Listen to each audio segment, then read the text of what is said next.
വീണ്ടും തുടങ്ങി, അത് നീട്ടി കൊണ്ടുപോകുന്നു. അപ്പൊ ലോക്ക്ഡൌൺ റെസിപ്പീസ് വീണ്ടും തിരിച്ചു വരും അല്ലേ? പോരാത്തതിന് കുട്ടികൾക്ക് ക്ലാസ് എല്ലാം ഓൺലൈനായിട്ട് തന്നെയാണ്. അപ്പോൾ വിശപ്പും കൂടും. അതുകൊണ്ട് അവർക്ക് കൊടുക്കാൻ പറ്റിയ ഒരു കുഞ്ഞി ചിക്കൻ നഗറ്റ്സ് റെസിപ്പി ആയിട്ടാണ് എത്തിയിരിക്കുന്നത്. നോക്കാം എങ്ങനെ ചെയ്യാം.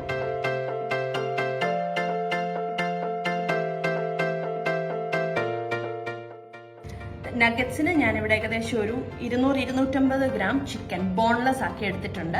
ഇത് നമ്മൾ ചിക്കൻ വാങ്ങിക്കുമ്പോൾ അതിൽ നിന്ന് ഇറച്ചി മാത്രമുള്ള ഇതെടുത്ത് മാറ്റി വെച്ചാണെങ്കിലും നമുക്ക് ഉണ്ടാക്കാം.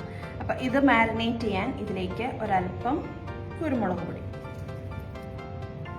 കുറച്ച് ഗാർലിക് പൗഡറാണ്. ഇനി ഗാർലിക്കായിട്ട് ഇടണമെങ്കിൽ അങ്ങനെ ഇടാം. പാകത്തിനുള്ള ഉപ്പ്, ഒരല്പം സോയ സോസ്, ഇത്രയും ഒഴിച്ച് നമുക്ക് നല്ലപോലെ ഒന്ന് മാരിനേറ്റ് ചെയ്യാം.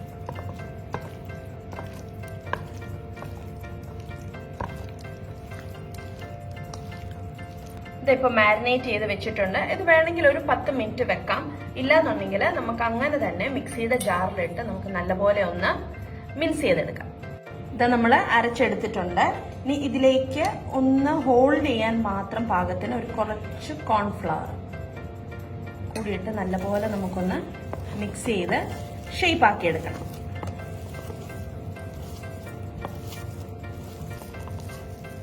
ഇതായിപ്പോൾ നല്ല കട്ടിയായിട്ട് വന്നിട്ടുണ്ട്. നമുക്കിനി കുഞ്ഞു ബോൾസ് ഇതിനകത്തുനിന്ന് എടുത്ത് നല്ലപോലെ ഒന്ന് ഉരുട്ടി ഒന്ന് ഷേപ്പ് ആക്കി എടുക്കാം.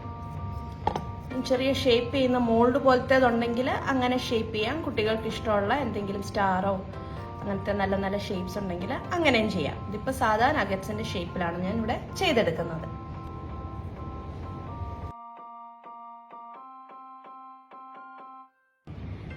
ഇനി നമ്മൾ ചെയ്ത് വെച്ചിരിക്കുന്ന ഓരോ നഗറ്റ്സും ഒരല്പം കോൺഫ്ലവറിനകത്ത് ഒന്ന് കോട്ട് ചെയ്യുക.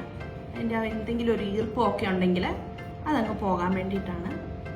ഇത് മുട്ടവെള്ള ബീറ്റ് ചെയ്തതാണ്. ഒരല്പം ഉപ്പും കുരുമുളക് പൊടിയിട്ട് ഇതിനകത്തൊന്ന് ഡിപ്പ് ചെയ്ത് ബ്രെഡ് ക്രംസിനകത്തോട്ട് ഇടാം. ഈ കോൺഫ്ലവറിനകത്ത് വേണ്ടെന്നുണ്ട്, അതുപോലെ കോൺഫ്ലവർ ഇട്ടിട്ടാണ് നമ്മൾ ചെയ്തിരിക്കുന്നതെന്നുണ്ടെങ്കിൽ ഈ കോൺഫ്ലവറിന്റെ സ്റ്റെപ്പ് നമുക്ക് സ്കിപ്പ് ചെയ്യാം. ഇതിങ്ങനെ ചെയ്ത് ഫ്രീസറിലൊക്കെ വെക്കുവാണെങ്കിൽ 2 ആഴ്ച 3 ആഴ്ച വരെ അത് കേടാകാതെ ഇരുന്നോളൂ. അപ്പോൾ പിള്ളേർക്ക് ഇടയ്ക്കിടയ്ക്ക് സ്നാക്കായിട്ട് കൊടുക്കാനും പറ്റും.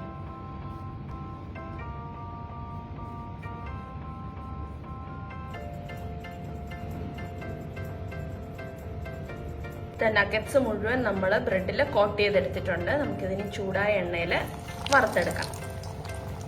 ഓർക്കണം, എണ്ണ ഒരു മീഡിയം ഫ്ലെയിമിൽ മതി. കാരണം നമ്മുടെ അകത്തെ ചിക്കൻ റോ ചിക്കൻ ആണ്, അതൊന്ന് വേകാൻ വേണ്ടിയിട്ട്.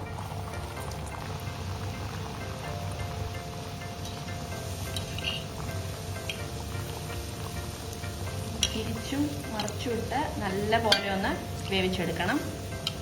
ഇപ്പോൾ വേഗമെന്ന് സംശയമുള്ളവരുണ്ടെങ്കിൽ ചിക്കൻ ഒന്ന് ബോയിൽ ചെയ്തിട്ട് ഇങ്ങനെ തന്നെ മിക്സ് ചെയ്തെടുത്താലും ഓക്കെയാണ്.